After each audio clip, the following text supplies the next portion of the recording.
Feels great, baby. The kick is up, and it is good! The 50! We continue to stand with the people that are being oppressed. What are they getting? All right, they're going to get everything I got. I promise you that. Looking, throwing in the end zone.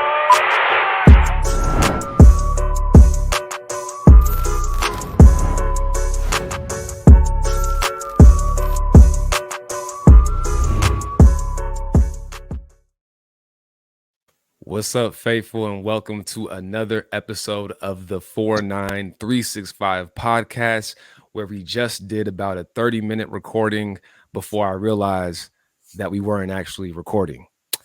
But my name is B Amechi, so it's positive energy and good vibes. We're going to bounce back from that because the Burton's on red now. I'm always with JB, as always, I should say. What's going on, JB? What's popping, B? What's popping, faithful? Hey, man. You know, things happen sometimes. So we back at it.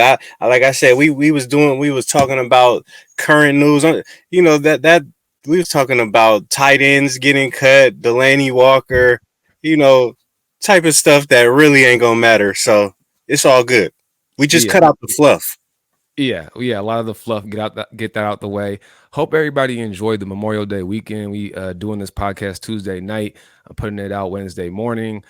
So we hope you all enjoyed your Memorial Day weekend. I know I was in Puerto Rico at an event. We did a podcast yesterday while I was at the airport with a lot of technical difficulties, but definitely want to give a big shout out to Niner Nate for having us on his podcast. Striking Gold is the name of that. So definitely tap in for that episode and support him. I actually tapped in with Niner Nate a lot during this draft season over the Locker Room app, which has, speaking of technical difficulties, you want to talk about technical difficulties, that app is on one. So they definitely need to get that thing fixed. I believe Spotify bought that company. So I'm hoping at some point, I think they're going to do a rebranding and name change, try to get. What was the platform again? Locker Room. Oh, Locker Room. Okay. Yeah, Locker Room. Spotify bought that from my understanding. So I think they're doing a rebrand, like a name change, trying to advertise it and brand it as more than just sports, but also like culture, entertainment, you know, stuff like that. You know, just I guess to compete with Clubhouse a little bit more and stuff like that. So is Clubhouse like what's going on with Clubhouse and on this is a real tangent, but you know, this cousin vibes. Yeah, I mean, Clubhouse, I'm still on both of them. I typically don't really talk sports on Clubhouse. I typically you know, are in more like entrepreneur related groups or like, you know, cryptocurrency groups and things of that nature. I don't know if it's just me and like the way that my friends are set up and things like that, but I see more of those groups available. Pop culture topics like, you know, going into looking at it, reviewing a movie. Clubhouse is dope because it kind of has that feel of like the old school calling into a radio show vibe sometimes, depending on the room. I mean, I guess everything depends on the room because depending on what room you're in, it could be completely different type of group. Some rooms, they just listen to music. I just feel like there's a lot more creativity on Clubhouse and a lot more like energy. Whereas Locker Room, at least the way I use it, Locker Room is strictly, you know, sports, strictly 49ers.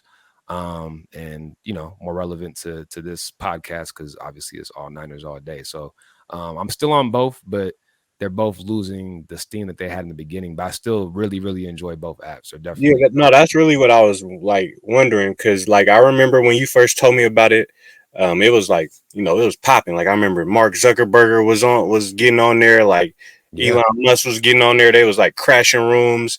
You know, it was going crazy. So, you know, just wondering, like, you know, the trends of how things go. Yeah, but it's relevant in the sense that, like, you know, even with this podcast, like, you know, in terms of the mission and you know, getting back into it, it's definitely all Niners all day and a platform where we could speak about the team that we know and love and are so passionate about, and in a productive way where we're not just, you know, consuming all the content, but we're a part of the community and building up and getting our voice and our opinion and perspective out there. Because, you know, we see a lot of opinions and a lot of perspectives about when it comes to this 49er football, but we don't always see, you know, opinions like ours being represented. And just having two cousins really chop it up and letting people see that, you know, transparently see, like, just like almost barbershop talk. We just talking, shooting the shit, talking about the game that we love. So definitely want to get our perspective out. But I also am big on, like, you know, just exploring topics that are bigger than just 49er football, like topics that hit on football in general, sports in general, that relay it back to everyday life,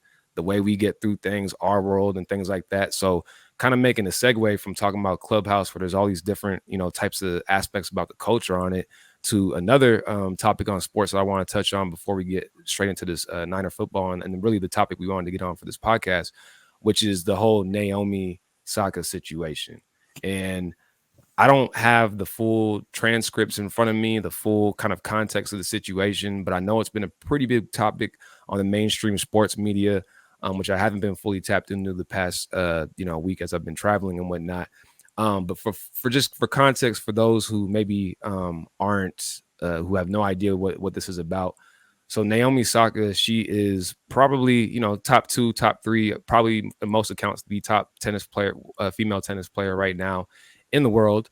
And she basically, for the French Open, had decided, she made an Instagram post saying that she wasn't going to be speaking to the media. She wasn't going to be doing interviews and press conferences because she essentially, and I'm paraphrasing again, but essentially she felt that the questions that sometimes are asked of her in these settings can basically cause self-doubt in her, because it's asking questions about whether it's previous failures or, previous matchups that didn't go the way that she had planned. It kind of, seeps some self-doubt and, just second questions and guessing into her head that have led to her not being in the best mental state, which is, not taking care of her mental health. And so she basically is declined to do interviews. And because of that, the French Open had fined her, I believe, at least starting at $15,000. I'm not sure if that amount increased with the multiple sessions that she missed. And so from that, there was a lot of hoopla, a lot of talking heads in the tennis world and in sports in general had their comments about it, different perspectives. I believe that's another aspect of this story that I'm not as familiar with, in terms of like specific talking heads saying things that may have triggered not only Naomi, but a lot of people for her in a lot of various ways. And I don't have the context of like all those quotes and whatnot, but I did want to talk about this more recent news that she's actually now fully withdrawn from the French Open, with the reason being, I think she wanted to prove that, this wasn't something that was like a, ploy or a seek for attention or a plea for attention or anything like that. She wanted to make sure that it was clear that this actually was affecting her mental health. She was having issues battling depression and those sort of things and everything of that nature. And so she actually withdrew from the French Open because of that, because she did not want to do interviews. So there's a lot of, angles and ways to go about a topic like this. I definitely have my opinions, but this is actually where we got cut off when we were doing our previous recording. What are your thoughts? Kind of reiterate what you were saying to me before we hit that record button, man, just for the people so they can know. What was I saying? Yeah, I think like I said, I think it's a complex situation. There's different angles, there's different sides, there's different perspectives. One thing that when you were bringing it up again, you said like how, basically that when the people are asking her questions, that she said that messed with her. And I feel that because when I heard this, and, when I think about speaking to the media, I'm not a good public speaker, but I feel like if answering questions, if somebody's asking me questions about my craft, I would love to answer questions, and I'll be like, so I was kind of confused, but then I'm like, no, I'm like, when you said that, it kind of made me think no, these are people questioning you, your deepest insecurities, or in terms of your craft, just really, like you said, your failures, and just thinking about, living life and to get the most positive results. Everybody talks about being present, being in the moment. And, what are you supposed to do? You're not supposed to think about the past. You're not supposed to think about your mess up. So, when people are sitting there asking you about your flaws from your past, it's kind of hard to to be present. And I mean, obviously these are why they're professional athletes though. Cause this is why you get paid all this money. This is why you get all the fame. So then there's that, did you signed up for this? This is the lifestyle that you chose. And all the athletes have to go through this. So, but then she's a person at the end of the day, and it's just a lot of it's just complex. It's just a lot of things, man. And then like the people, like the media, they have a job to do. They trying to promote the sport. So it's just complex. What you think? Yeah, it kind of makes me, what you were saying makes me think of like, post game of a huge loss, last play of the game, something like you throw an interception or something, and the media is like in your face right after the game with the mic in your face, like, so what happened on that play? Like why did you fail there? Like what'd you do there that went wrong? It's like, just imagine how that is. But like you said, that's the part of being a professional athlete. And I think on one hand, on the media side, they're completely within their right to ask players questions about the game. Like if nothing is transcending the actual sport, you're not asking personal questions and things like that, if it's not touching that line and crossing that line, then I think the media is completely within their right to ask athletes questions about the game, ask them about their previous failures, or how they're going to bounce back and all those sort of things. Those are completely within the lines. And on the other hand, like, Naomi's definitely within her right and, within her power to take a step away, especially if she's actually going through, if she's having difficulty with questions like that and doing interviews. And on one hand, I think if you wanted to be in a position where you were just gonna decide to eat the fines and just, continue to play, but just not do interviews. And I think it's completely fine for the French Open to fine somebody for not speaking to the media, because I think you open a Pandora box. You open so many possibilities if you allow like one-off situations. You have to set a standard when it comes to these sort of things, right? You can't just have people not speaking to the media because of this reason, but then on this side, you're going to, find this person because they're not speaking to the media because they don't want to. Like, you can't make exceptions for individual players, especially you'll give off the perception that it's because they are a star athlete in the sport. So I think like they're completely within their right to fine her if she doesn't want to speak to the media, and she's completely within her right to withdraw if she doesn't feel like she's in a mental space to do that. Because if you're going through depression and all those sort of things and it's real, then like the sport doesn't matter. Like you have to take care of yourself. Like if you're in a situation where like you really and we all get there. I respect her for being able to step down and be like, look, I'm not in the mental space to do this. And I also would respect her if she said, look, I'm going to take that fine every time and I'm not speaking about it. But I also think that if she does do that, it may open up more questions, in her career, like not only like with the actual French Open, the media that's there, but like any other situation that she's in, it's going to be something that's talked about and brought up. And then how is she going to react then? Like, and that's kind of what's happening now anyways. Like, I think I'm interested to see like how it happens with, the rest of her career and how she moves forward from this, because are people going to be asking her questions about this now? And is that going to be something that's going to bring up even more? Like, it just becomes a slippery slope. But I definitely think this is a situation where the media is in their right. She's in her right.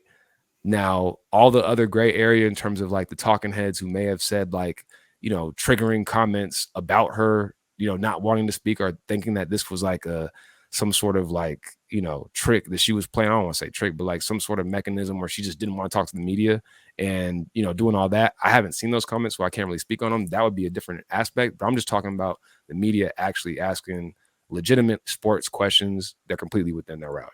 Yeah. And I mean, but with her though, like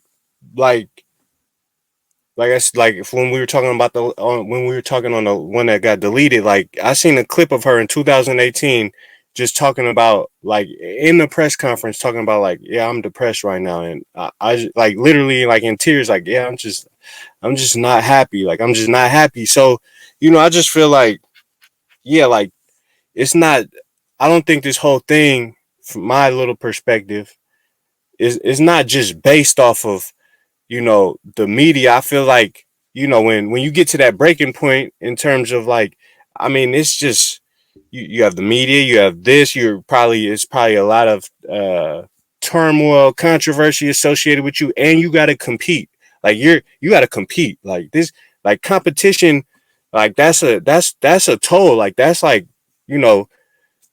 that's a mental toll. Like to compete, that you have to really be in the right space. And I could see her just being like, I don't want to do this. Like, I don't want to do this. Like, and just check out.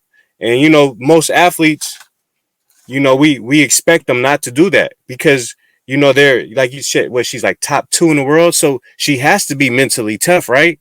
She has to be different than most of us. That's what you would think. But obviously, like they're human beings, just like we are all human beings, and we all, we all react to pressure and anxiety and that feeling of being overwhelmed. Like everybody has their own reaction to it. Yeah, and for sure, and mental health is like a huge. There's more attention on it now. It's more. There's definitely more attention on it now. So, I think we've seen in other sports people like Kevin Love, make comments about mental health, and athletes I think go through their own specific challenges that you're speaking of how we're all human, which is true. We are all human, and then when you have cameras on you 24/7, like most people, we look at these athletes making the money that they do, and that's great. We look at it like if we were making that type of money, a lot of us, who are fans, you think about like, man, life would be just so much easier, yada, yada, yada. This light's going crazy. Let me turn this off. But I also feel like the one thing you don't consider is it's a completely different type of lifestyle. You know what I mean? Like you having cameras in your face 24/7, never being able to go out in public without people knowing you, depending on how, popular of an athlete you are. Like there's a lot of things that, you probably do without, in terms of like the average person, you know what I'm saying? So that's something that I think needs to be considered too in these type of conversations. Like, yeah, we all go through our issues. I think athletes have their own, and just as anybody else has their own issues too. It's all on an individual basis, but specifically athletes kind of go through the things that they go through. Unless you had any other comments on this, I actually wanted to transition to what we really wanted to talk about this episode, Let's get which into it. is kind of I think Kevin Durant on the Ringer with Bill Simmons a few years ago when he was playing with the Warriors. I think he had coined the phrase, I believe he's the one who coined the phrase blog boys, man. And to me, that's the journalists, the media members, the people who are super into analytics, whether that be PFF or the advanced NBA metrics or whatever the case is. All of these fans who are coming from primarily a non-athletic, or I should say a perspective of never having played the specific sport that they're speaking on at a high level, so whether that's professionally at any level, collegiate, there's a lot of people, most people in the media are not former players. And so you're seeing more and more former players here and there. It's almost a standard to have at least one on any type of show or panel.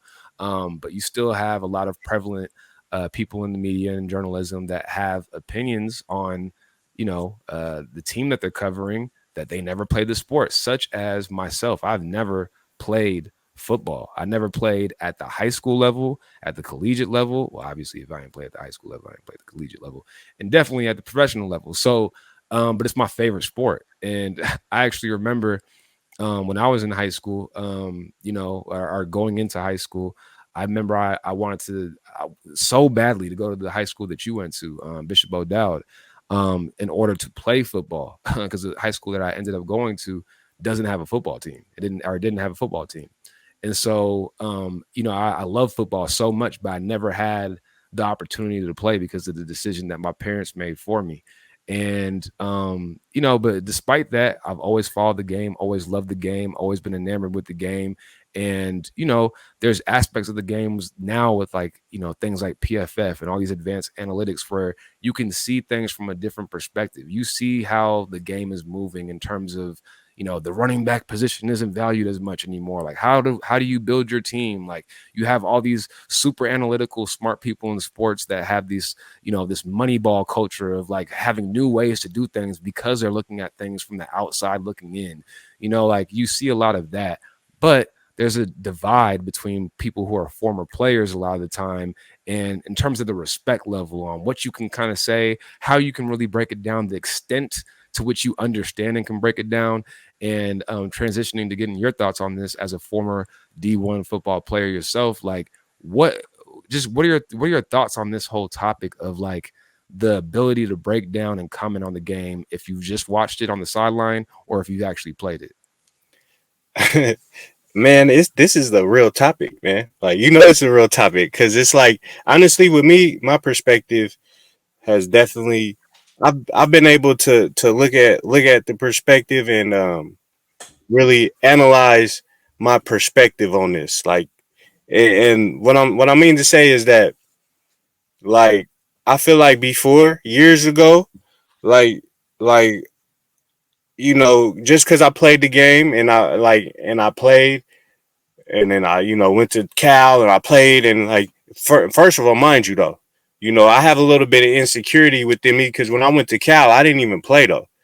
So that's a thing too. Like I have my insecurity with the game, and a lot of times athletes, like whatever level there is, like there might be an NFL player who has insecurity that he didn't get to where he wanted to get to, or he didn't have the career he had to. So I think that plays a role into it too, because it's like I have an insecurity within me in terms of like I didn't really play though in college. Like I really didn't play. So I got I was high school, I was balling, got scholarship, and you went to Cal and I didn't play, and that was kind of a little insecurity.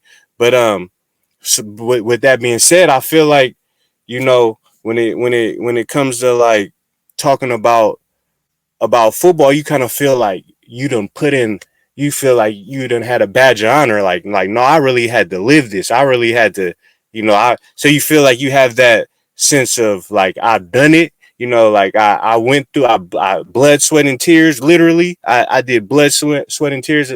Like, you were in this type of, like, people not supposed to be running into each other. And so you feel a badge of honor. And so that might make you, that used to make me feel like if somebody didn't play, that like, not like my perspective is better. Like I wouldn't say that, but I feel like I would feel that.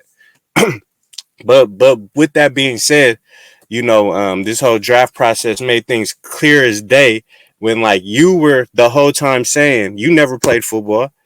You were the whole time saying we're getting Trey Lance, and I'm the whole time saying that, bro, we not doing that. Like, trust me, like we not doing it. Like I know this shit, and you were correct, and I was, I was wrong, and it just lets you know that yeah, you don't like everybody has their own perspective, and I feel like players' perspectives are valuable.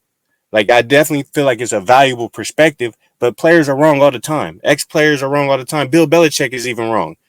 Kyle Shannon is wrong. So it's like, no, football isn't a science. It's not a science. So, we all looking at the same thing. I just have I have a perspective of playing, and that's what players have. But yeah.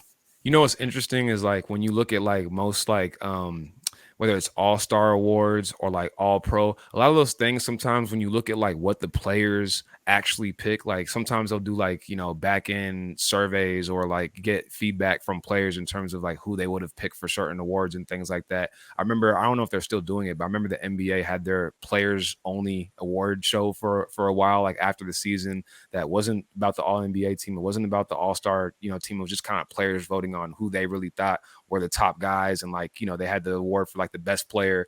And it just seems like there's sometimes can be a disconnect between what players would do, what coaches would even do, and what like the journalists typically do. Like there's always a big divide there, but sometimes objectively, I don't want to say objectively because all this type of stuff is subjective, but I'm trying to think of an example right now, but there's been times where like the players have voted for somebody who definitely doesn't deserve to kind of be in one of those, whether it's an all-star role or like an all-pro type role, but they're elected, I think, sometimes because of like the respect factor that player may have, or like things that transcend what we're actually watching on film. So like just taking an example, somebody like Chris Paul, that's somebody who like maybe maybe a year where Steph Curry's playing great, or Westbrook, whatever, other point guards in the game are playing great, but other players may say, nah, like this Chris Paul guy, we know him, we know what he's done in this league, what he's done for this league, what he's meant for this league, and he just kind of feel like the players kind of elevate players like that a little bit more than maybe the media and the journalists and the fans who are looking at it and saying like, what are you talking about? Like this guy is clearly better. And it seems like those sort of things happen a lot of the times when we've seen like players have that, ability to vote players or be surveyed and ask like where they think players rank and stuff like that. Because honestly, that's a lot of what we're talking about. You brought up the draft. I'm bringing up like these award shows and things like that. Really, it comes down to ranking players, right? Like, where are players ranked, whether it's in a draft perspective or in just evaluating them during the season. And I brought the PFF example up of like, for example, the running back position being less and less valuable, the linebacker position being less valuable, just kind of looking at analytics and things like that are breaking that down versus like maybe, somebody who's actually in the game, who's been a player in the game, who sees a transcendent talent at one of those positions that says, I don't care what the stats are, I don't care what the analytics are. Like, you look at this guy's work, you look at how he's wired, you look at like his leadership, all these intangible things, like he's the guy. You know what I'm saying? Like, you'll have those levels of debate that go on between, I see between former players and like, analytic department website based, like, PFF and things of that nature.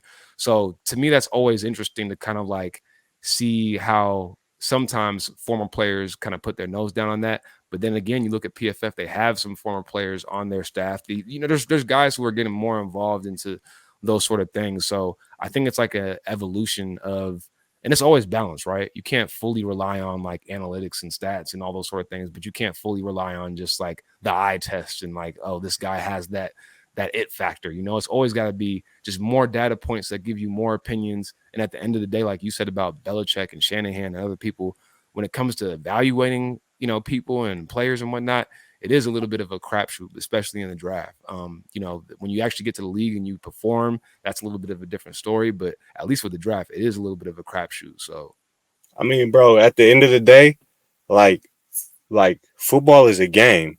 And it's like we take it, like people take it so seriously, and like, yes, certain analytics probably help and things like of that. But it's like, bro, this is a game. Like this is not science. This isn't like computer engineering. This isn't like, this is a game where so many variables, like where people be at in their life. Like it'll be the same person he could have the same wingspan, same 40 time, but this year he might not be motivated. Like how could you like this? It's a game.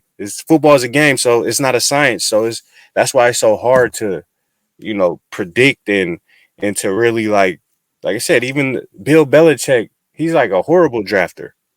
Yeah, it's crazy. And what you brought up about the ego thing, basically, I don't know if you specifically said the word ego, but basically the ego thing of like, oh, I'm a former player, so like I'm gonna go with my gut for sure over somebody who hasn't ever played at any level, the game.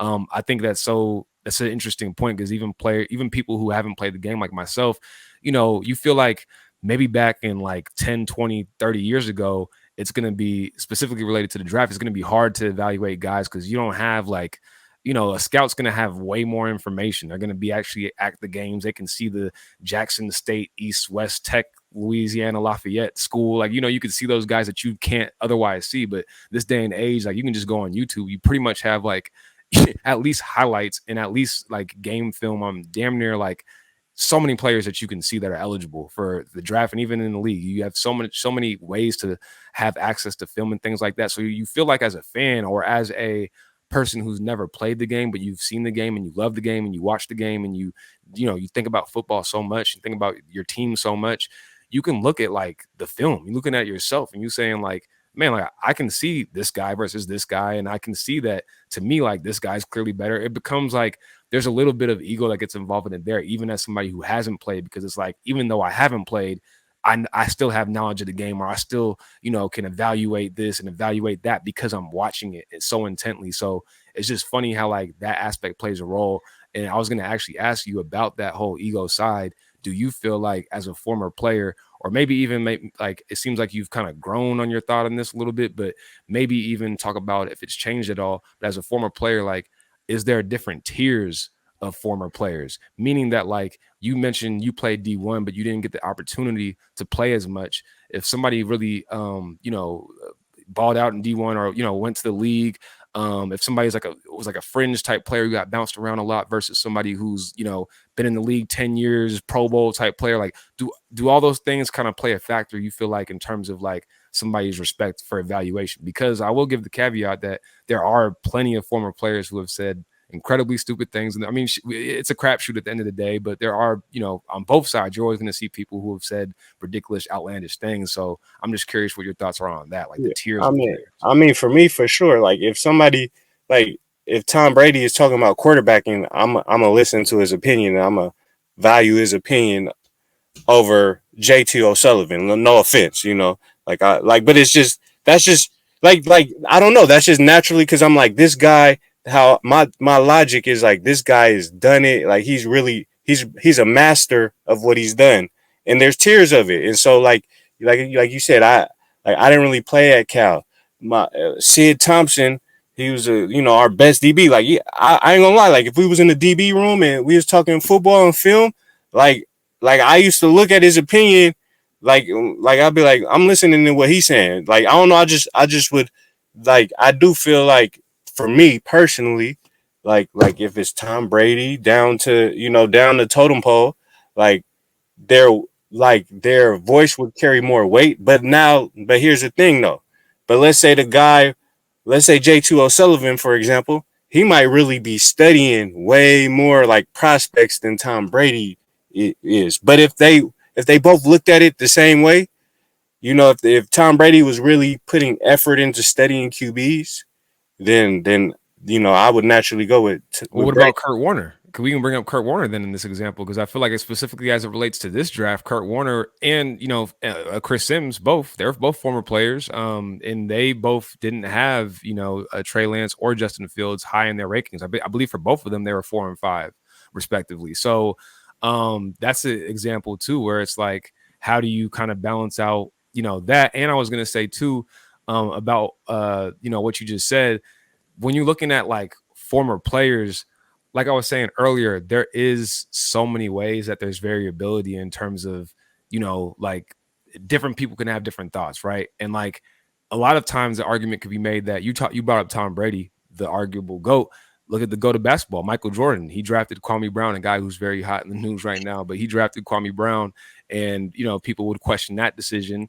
I think more so than people questioning the decision, the rhetoric and the saying is that, okay, they drafted Kwame Brown, or guys like Michael Jordan, they're so good, they're so into the game, but that's why they can't see it from like a objective standpoint. And maybe it's too harsh to say they can't see it, like it won't happen. But I think like the argument could be made with how you brought up JT O'Sullivan, the guys who are on the fringe, the John Becks of the world, the JT O'Sullivans, like those are the guys who, like, I don't know, sometimes I'll be feeling like, man, they probably really good at just playing that role of being like an evaluator and looking at those sort of things. What's your thoughts on that? I mean, yeah, I feel like, yeah, you could be like Michael Jordan, like, yeah, he wasn't the GM that Jerry Krause was. Like, Jerry Krause knew how to be a GM. Like that's what his profession was. So at the end of the day, Tom Brady's a professional quarterback. He's not a professional quarterback, coach. And so these other guys, like they kind of, I mean, I feel like if you're talking about Michael Jordan and Tom Brady, these guys have been professional athletes for so long, whereas these other guys, like, I'm sure they probably were like, they were looking for careers where, in terms of like, where I feel like they could go all in at more of an earlier, standpoint, and looking at and really go all in on being great at whatever position they have, and learning how to do that position, like learning how to be the best evaluator, or how to be the best QB coach, like John Beck, like, really learning things that, like Brady or Jordan, like they weren't even, they were thinking about winning games. Like, they're not thinking about teaching and evaluating. So, I feel you though. Yeah, I do feel like something like football does have a little bit of a different dynamic than the NBA, because, for example, football is such a complicated sport. You understand? Like, it's something that I don't want to say like knock the basketball and whatnot, but basketball is much easier to understand objectively. Like it just is. That's just a fact, you know. So yes, there's layers when you're at a professional level. There's different aspects of it. There's obviously it's more complicated in the different details of the game. But when it comes to football, there's so many people who are so enamored, love it, follow it, live, breathe it, that still don't even fully understand all the various defenses, all the various offenses, what makes a great offensive lineman, obviously, like, blocking the man in front of you and whatnot, but this the different specific aspects of those positions. Like football is so much more detailed. Just look at the number of coaches and the number of players that there are. Like that alone, like you would look at it objectively and say like, dang, like there's a specific coach just for that group, like there's a lot of aspects like that to where it's just a more complicated game. And so, like I said, people who love it, who evaluate it, who have thoughts on the draft, who have thoughts on what players are good and what players are bad and what players are trash and need to be traded and all these things that have never played the sport in their life, there's a context that like, and a disconnect that maybe they have from former players who at the very least, they know how it's like being in the locker room. They know the different, aspects of, that go into performing at a high level and getting ready for a game and game planning and all those sort of things that, as of somebody who's never played the sport, you just don't have that context of. Yeah. Like I said, man, and these players, man, you be wanting to like you feel like you done earned your stripes. So, you probably that's honestly, I feel like that's the main. I feel like that's the main sentiment is I was really in the trenches. Like I was in the trenches. I know what I'm talking about. You never been in the trenches. You don't know what you're talking about. Yeah, man. I don't know if you had any other thoughts. Like I'm not sure how long this podcast is. It might be cut a little bit short because, like I mentioned, it was my fault. First, I had the technical difficulties on the podcast we had with Niners Nate as I was in the airport. I had some Wi-Fi issues, so I messed that one up. On this one, I didn't press record on the first round, and we went about 20-30 minutes deep before I had to run it back. So you get in the condensed repurposed version. But I definitely wanted to make sure we got it in, and it feels good making sure that we get back into the flow of these things and pumping out these episodes, not just only about the Niners and about our specific team, but these topics that we just wanted to chop up about, spit game about, talk about these mental health issues, about these issues of sport in general that transcend just the 49ers team. So definitely want to give y'all more topics like this. But if you do have suggestions on different topics that you feel like aren't really being represented in the channels that you follow, then definitely reach out to us at 49x365. Primarily get it to us on Twitter. We will keep you posted on the other channels that will be available to have that communication and discourse. But is there any other topics that you want to so we talking about this stuff, and I was watching the I Am Athlete thing, right? And B Marshall was like, he was like, we need to do mental health tap in. So on air, man, with mental health tap in, what's good with my cousin? Like what how are we on the pendulum? It's always, know. Yeah, I wasn't ready for that one, man. It's a lot going on, and I think like just in content creators in general, I respect anybody who puts out content consistently. You don't know, what they have for a day job, what they're doing through with the family life. Like there's a lot of things going on to prioritize this to the community that you're involved in and give them the content, man. So I know when we signed up to get back on this and doing this podcast consistently, it's a sacrifice. It's something that you gotta, like I said, like it's not like you're going to be in the same situation every time you're doing it every week. I just got back from Puerto Rico from this Memorial Day weekend doing a shoot there, had to come back. I didn't even tell you, but my flight was supposed to get back to LA at 11 o'clock. There is a gentleman on our flight from North Carolina to LA after the first layover that he was just going crazy. I don't know what was going on. I kind of had my headphones in. I just had to assess if the situation was dangerous or not. It didn't look dangerous to me, so I just kind of was minding my business.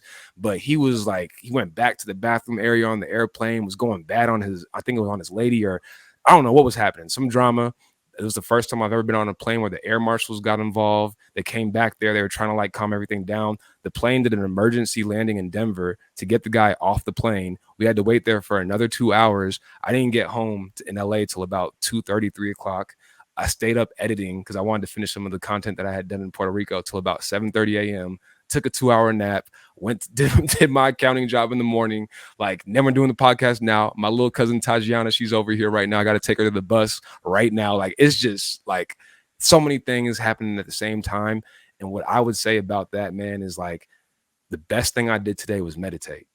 It was the best decision I could have made because I just had to get ready. I knew it was going to be so many things going on, but I had to go outside, get into nature, just listen to nature, listen to the birds, listen to the leaves following the wind, just tap into nature, man, because I feel like when you do that, it's always the right decision. It helps you stay grounded and get through everything and understand the why and everything and the bigger purpose. So I honestly feel like if I didn't do that today, I don't think the day would have went as smoothly as it did, given all the challenges and all the things that I went through. But that's kind of where I'm at. I appreciate you asking. What about yourself, fam? How you doing? Mental health tap, man. Man, I'm doing cool. Like I'm doing cool. Like let's see. So I mean, you know Colleen, right? Yeah. Well, her sister is like pretty sick right now. So it's kind of like, damn, like it's just like she young too. Like she like 30, our age. Like, but she's like, very sick. Like, where to the point where it's like, and it just happened like that. Like it happened in 4 weeks. Like 4 weeks from being perfectly fine to like needing a lung transplant. Like, just some where it's looking like, we need a miracle, and so just seeing that happen and like, just, it's just crazy, bro. Cause it's like, damn, like that shit, it's just, it's just crazy. Like the anxiety, like, it's like that could always be out there for you or for just your loved ones or some like that part of life. Like things like that happen. Like things like that happen in life. Yeah. Life and is it's fragile. like, huh? Life is fragile. Right. And that's going to continue, like, where it's like, it's just like, damn, so that, kids, my ladies, it's that time of the month. So when it's that time of the month, it's that time of the month, so it's kind of, but at the end of the day, just try to stay present, like, like being out there with the nature, like try to stay present, and be thankful and really, put in the context that like, man, like people really, my little thing that's going on, but like somebody really, there's something really messed up going on right now. So just trying to like be thankful, bro. What I say, living in the past is living in depression. Living in the future is living in anxiety. But if you live in the present moment, that's where you find peacefulness.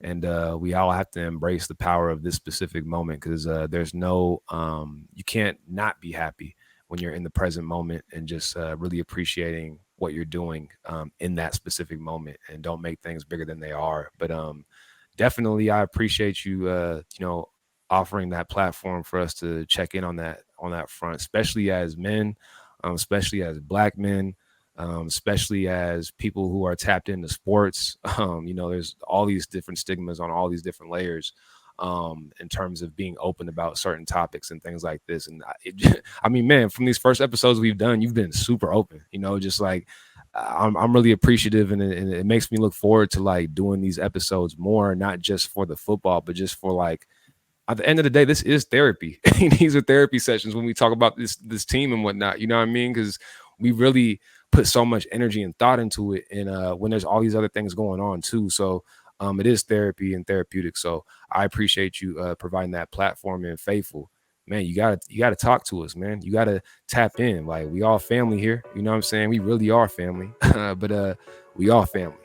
We a Faithful family. So that's what it's about. Make sure you tap in with us at 49x365. If you have any questions, have any feedback, have any support, any love you want to show, man, we appreciate it. Make sure you go to our YouTube. We trying to grow that thing. Right now we doing one podcast, but we are going to have other segments and other, add other content so that we're giving you a consistent content, giving the people what they want. But wrapping up this episode, where we talked about a lot of different things, not just 49ers related, but we hope you all appreciated it. And as always, like I always say, it's positive energy and good vibes. My name is B Amechi. I'm with JB. Hey, faithful, man. Stand up, baby. Let's get it.